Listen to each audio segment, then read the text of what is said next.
Bismillahirrahmanirrahim. Sehubungan dengan adanya laporan polisi yang dibuat oleh Damai Hari Lubis dan Egy Sujana terhadap saya dan klien saya Roy Suryo, saya sampaikan klarifikasi dan bantahan sebagai berikut. Pertama, tidak benar saya mencemarkan Damai Hari Lubis dengan menyatakan SP3 dikeluarkan itu mengikuti SOP Solo. Yang benar adalah saya mengkritik kinerja penyidik yang dalam menerbitkan SP3 berdasarkan restoratif justice itu tidak mengikuti norma, tahapan, dan prosedur yang diatur di dalam KUHP, tapi lebih mengikuti atensi dan intensi kepentingan politik Solo, yakni kepentingan dari saudara Joko Widodo setelah pertemuan DHL atau Damai Hari Lubis dan Egy Sujana dengan Joko Widodo di Solo.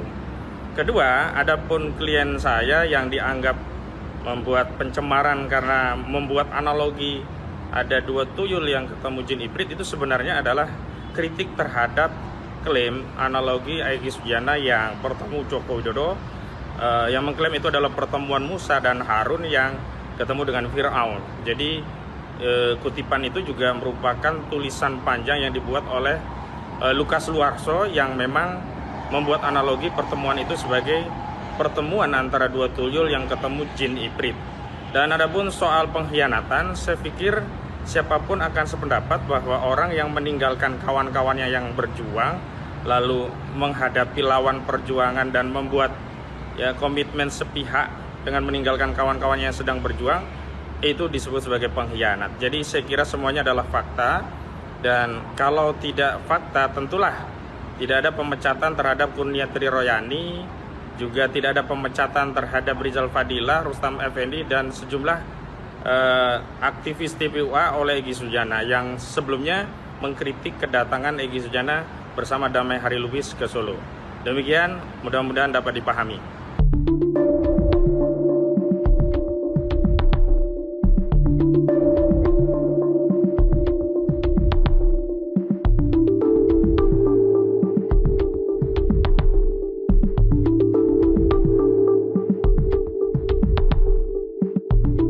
Nah, yang infonya semalam Abang melaporkan Ahmad Kozinudin, itu laporannya terkait apa, Bang? Maksudnya? Jadi, dia bicara bahwa pemanggilan tanggal 22 kemarin Kamis itu akibat saya dengan Bang Egy, senior saya, ke Solo.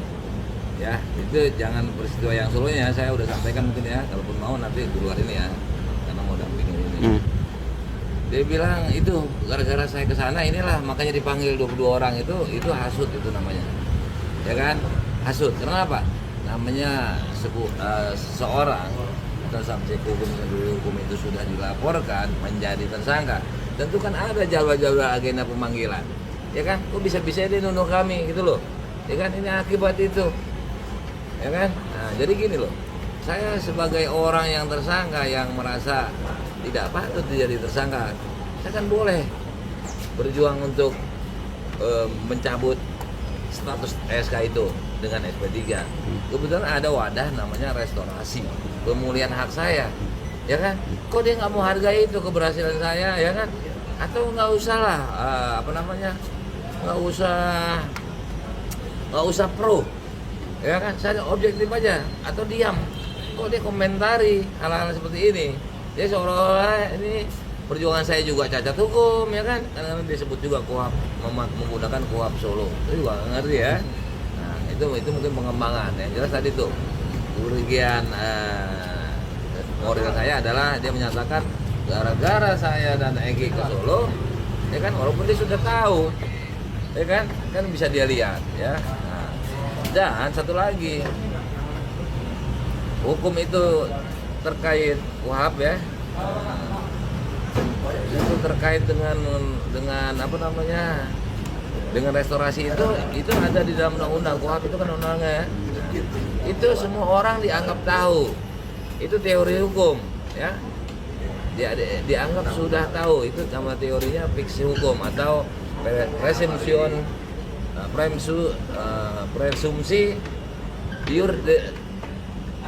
iuris de iur ya, presumsi iuris de iur atau fiksi hukum. Jadi dia dianggap sudah tahu, apalagi saya sudah sampaikan tujuan saya begini. Dan saya di depan dia juga di gelar perkara saya masukkan nota keberatan saya dengan Bang Egy. Bang Egy pakai pakar Profesor Muzakir. Jadi beda pembelaannya. Bahwa dia nggak pernah di BAP, bla bla ya. Ini yang untuk saya. Saya bilang saya pertama tidak terlapor. Kok bisa jadi tersangka? Buktinya apa? Saya pemanggilan pertama sama kawan-kawan, saya dampingi Kurnia dengan rekan saya dari Korlabi, Arfid, sampai habis. Nah, ini logika hukumnya. Apabila saya menjadi terlapor, tentu saya nggak boleh melaporkan. Saya diusir. Dan saya juga menerima kuasa dari Roy Suryo, dari Egy Sujana, dari Rismon. 4. Yang baru saya jalani 1, berikutnya saya sudah jadi terlapor, nggak bisa. Lanjut, kemudian saya jadi tersangka. Saya ingin memulihkan. Saya advokat, saya belum diadukan kepada Kongres Advokat Majelis Pers. Sementara saya tahu tentang kode etik, tahu banget. Saya bekas sekretaris Dewan Kehormatan. Saya suka nyidang-nyidangan, ya, suatu perkara yang ada aduan dari masyarakat maupun sesama anggota advokat. Saya ngerti, kok saya enggak. Banyak lain-lain, termasuk saya waktu jadi tersangka, saya di BAP, saya lihat di atas saksi terlapor. Nah ini saya udah mulai menurun. Akhirnya ada suatu pertimbangan khusus kenapa saya jadi saksi terlapor. Berarti kan sudah turun kan? Nah ini bisa saya perjuangkan. Saya perjuangkan dengan hak hukum saya. Ya kan? Nah mereka kalau memang menganggap saya cacat hukum, kenapa nggak perapit? Kenapa nggak? Ya kan? Upaya hukum. Kok malah nyudutkan kita? Jadi seolah-olah nih saya, perjuangan saya ini betul-betul cacat hukum. Cacat moral bahkan, ya kan menurut dia. Ya kan? Nggak ada apresiasinya.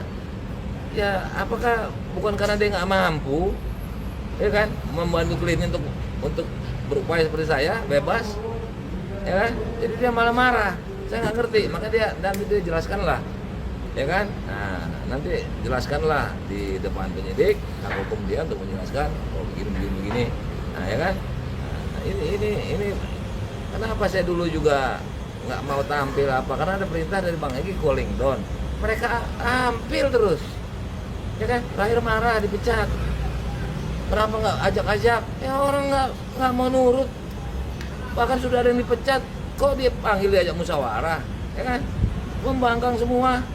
Tapi bukan bela Bang Egy nih. Kalau saya bantu, ya kan, dalam mungkin Pak Ustadz Novel paham tuh bahwa yang dipimpin manusia itu yang beriman harus patuh kepada perintah Allah. Kedua ulil amri, ya kan. Ketiga Rasulullah. Keempat, ya kan dalam kelompok kecil tentu pimpinan kita. Kalau enggak ya keluar aja, ya kan. Karena malah nuntut, nggak masuk akal orang yang membangkang diajak. Nah, kalau saya tempatkan saya nggak ikut THR, saya dihujat, betul dihujat ya, mantan teman. Terus kedua apa Bang? Saya mau kasih nasihat dengan surat atau hak itu saya kirim. Oke, saya bilang, yang penting jangan minta maaf sampai ini. Karena apa? Minta maaf dengan dipublis. Oke, sepakat. Begitu sepakat apa? Saya kan ikut. Nah di sana perkembangannya mungkin kan ya lo ini beliau kan berhubung juga kan mau berobat sakit ya kan. Jadi itu kebutuhannya juga. Wah ini kayaknya bisa. Itu kan naluri, manuver. Dia nggak bilang ya kan. 4 ini udah sepakat. Tapi ketika lihat ada peluang, tolong Pak Presiden kan punya ya kan pengaruh, panggil perintahkan Kapolri agar Kapolri memerintahkan Kapolda bla bla bla ya kan. Nah yang mana banyak kata ajudannya, ada 5 orang, siapa aja kalau disebut ada 2 orang yang dikenal, saya juga dua orangnya populer bagi saya ya, 3 ini saya lupa. Nah itu suruh duduk sini, itu kan yang Pak Kapolda kan apa yang maksudnya aparat atau penyidik Polda kan, suruh duduk sini, jadi kita yang minta gitu loh, ya kan. Jadi itu lahir dengan begitu saja, tapi tujuan utamanya tadi. Dan itu dilakukan sama Bang Egy. Dilakukan. Saya saksinya. Itu di rumah Solo ya, Pak? Ya, kayak gitu. Kita kesana kan tanggal 8 Januari ya. Nah, jadi seperti itu. Selanjutnya saya lihat ada peluang. Saya bahkan naskah prapit saya itu udah saya siapkan. Mereka yakin saya belum. Eksepsi aja saya udah siapkan. Cuma kan saya memperhitungkan waktu, durasi momentum ini. Roy Suryo sekian lama belum ada. Kami juga panggilan pertama belum ada. Ya saya tahan, saya perjuangan aja nih. SP3 saya melalui restorasi, pemulihan nama baik saya demi hukum keadilan biar restorasi, kan begitu bunyinya. Atau itu kan unsur. Ya saya ambil yang itu, bukan ambil profit. Terserah saya, cara saya. Kebetulan penyidik kan punya hak subjektif, ya kan? Saya dikasih. Saya nggak ada mau apa pernyataan sendiri minta maaf, nggak ada. Saya tujukan kepada penyidik, memang itu aturan hukumnya. Nah kalau dia nggak tahu, saya udah kasih tahu. Kok dibawa-bawa seolah-olah mereka dipanggil tanggal 22 kemarin Kamis, ya kan? Seolah-olah karena kedatangan saya ke sana, itu kan fitnah, ya kan? Kan udah banyak orang nggak suka sama kita, ya kan? Yang pro, apalagi yang kontra, malah berbalik. Kita nggak nuntut ini ya, kita nggak nuntut yang netizen yang memang nggak, yang benci sama kami, kita nggak minta di rumah kita dalam hal ini. Ya, mungkin hanya kepingin bikin ramai kan. Tapi yang dari barisan kita ini banyak kita jadi apa namanya, dianggap inilah gara-gara ini nih. Dan bukan satu kali dia ngomong seperti ini, bukan satu kali. Jadi pelaporannya itu termasuk fitnah juga bang, apa terhadap Ahmad laporkan Kozini? fitnah, penistaan, ujar kebencian. Pasal undang-undang ITE, Bang Egy saya nggak tahu. Bang Egy sama, pokoknya cuma plus Roy. Tapi terpisah ya. Saya punya Bang Damai, punya Bang Damai. Nomor sendiri, laporan beda. Kalau abang Ahmad Kozinudinnya aja, kalau Bang Egy sama Roy Suryo. Plus Roy. Oke. Tapi unsur pasal yang digunakan dalam laporan itu sama. Saya nggak tahu. Saya rasa adalah yang mirip. Ya. Saya nggak tahu. Dan itu baru semalam apa masukin laporan buat laporannya? Semalam saya ada olahraga di pakaian saya itu training di sini Manusia Merdeka kaos. Kan nggak sopan ke sini, tapi saya terus terang saya ini dekat, saya mau lapor hari Minggu. Nggak apa-apa Bang emang. Itu betul hari Minggu gitu kan. Artinya saya tuh kelihatan lah ya, saya dari GBK ini. Bahkan saya ada video dari seorang yang aku kenal lah itu ya, itu beredar itu dari GBK. Salah satunya tuh Arudi Tahir yang mantan Kajati. Itu teman di advokat, ya ketua Dewan Penasihat, saya anggotanya. Tunggu di sini, lapor sampai malam, mulai jam 2 apa, sampai habis maghrib lah baru selesai. Ya. Kita tunggu aja, saya pengen lihat dia itu, ya bagaimana membela diri dia sendiri. Ya kan? Saya pengen lihat dia. Ini DHL yang lapor nih. Ya kan? Nah, saya pengen lihat cara dia membela dirinya gimana. Saya mau lihat gitu ya. Jangan keluar nggak karuan ya kan, itu teman saya. Ya kan? Lantasan ini banyak yang keliru. Saya udah perhatikan, bahkan saya di TV sebelumnya saya bilang, "Dulu Bang Egy saya larang ini minta tolong orang ini." Kenapa? Saya tahu. Bang Tri aja orang lagi di penjara dipecat sama dia. Pengacara orang lagi pesakitan dipecat. Jangan gitu. Bang Egy itu udah lego, ya kan? Udahlah DHL ini. Ya kan? Bla bla bla. Terakhir dipecat, baru ngadu lagi. DHL, Bang dipecat, kurang ajar tuh. Ya kan? Sekarang ini ada di TV. Harusnya Bang Egy ini yang membacakan ini. Kami rindu. Aduh, ini orang sakit nih. Dia kan sakit nih orang nih. Dia kan nggak lama. Begitulah lagi di tanggal.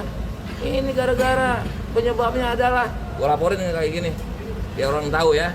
Nah, hilang. Yang penting saya objektif aja. Laporin gua ke sini ya. Nah, saya objektif aja. Laporin ke polisi. Apabila tidak terbukti ya, nanti kan dia. Tapi udah ada agenda permintaan keterangan nggak sih Bang terkait laporan itu, dijadwalkan Bang Damai kapan untuk laporan itu gitu? Kemungkinan minggu-minggu ini. Saya minta tolong dipercepat seperti teman saya itu Ustadz Novel Bamumin yang tadi Manji kan itu kan cuma seminggu. Ya bisa, jangan sampai cemburuan sosial nih sama menonton di Ustadz ya kan. Saya udah ngomong kemarin, saya dapat ini nih minta penampingan seminggu, saya bisa dong seminggu dong. Tapi itu kan permintaan, ya kan? Bobot kasus itu kualitas ya itu kan beda. Kuantitas juga mana tahu pas saya laporan itu volume perkara menumpuk, ya kan? Nah, jelas saya percayakan. Mau 10 bulan, 2 bulan juga nggak apa-apa. Yang penting kawan kita yang nama Ahmad Fauzi ini, ya, segera dilanjutkan sesuai hukum yang berlaku. Bukti apa sih bang yang di Lampirkan Dua video, saya lampirkan pakai flash disk. Oh, video pernyataan Videonya dia, bukan ya. satu, Oh. pengembangan ada, ya kan? Oh. Dikait-kaitkan, wah memang nih. Nah itu terserah penyidik ya, mana tahu, oh iya ini ada jalan ceritanya nih, ya kan? Ini makhluk hidup yang satu ini memang punya rentetan kata-kata yang kurang bijak atau keliru atau salah gitu loh.